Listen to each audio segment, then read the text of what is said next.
بەداخەوە سەرەتا سەری ڕێز و نەوازش بۆ ڕۆحی شەهید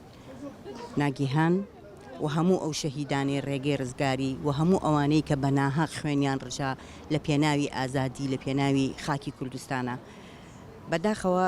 شەهید ناگیهان کەسێک بوو، ژنێک بوو، خەزێنەیەک بوو پڕ لە تێکۆشان، پڕ لە زانیاری، پڕ لە چالاکی، کەسێکی ئەکادیمی، ڕۆژنامەنووسێکی لێهاتوو،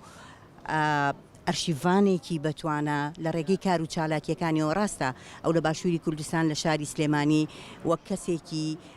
پەناهەندەیەک لێرە ئەژیا، هەرچەنە خاکی خۆیەتی بەشێکی باشوور بەشێکە لە هەر چوار پارچەی کوردستان، بەڵام ئەو هەموو سنوورەکانی بڕی بوو لەگەڵ ئەوەی کە لە شارێکە ئەژیا لە ڕێگەی چالاکیەکانیەوە. طبعاً خەسارەتێکی گەورەیە بۆ ژنی کورد، بۆ هەموو ئەو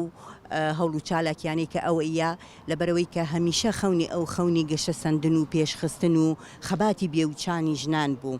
ئەو بۆ خۆی بە پرسێکی نەتەوایەتی، بە بیر و هزرێکی توندی ژنانەوە هەوڵی ئەیە لە ڕێگەی هەموو ئەو کار و بەرنامانەی کە هەیبوو، ئەو وەکو سەرنووسەری ژنۆلۆژی، وەکو ئەو کۆرسانی کە ئەکرانەوە سەبارەت بە ژن ژیان ئازادی کە کردبیە دروشمی خۆی،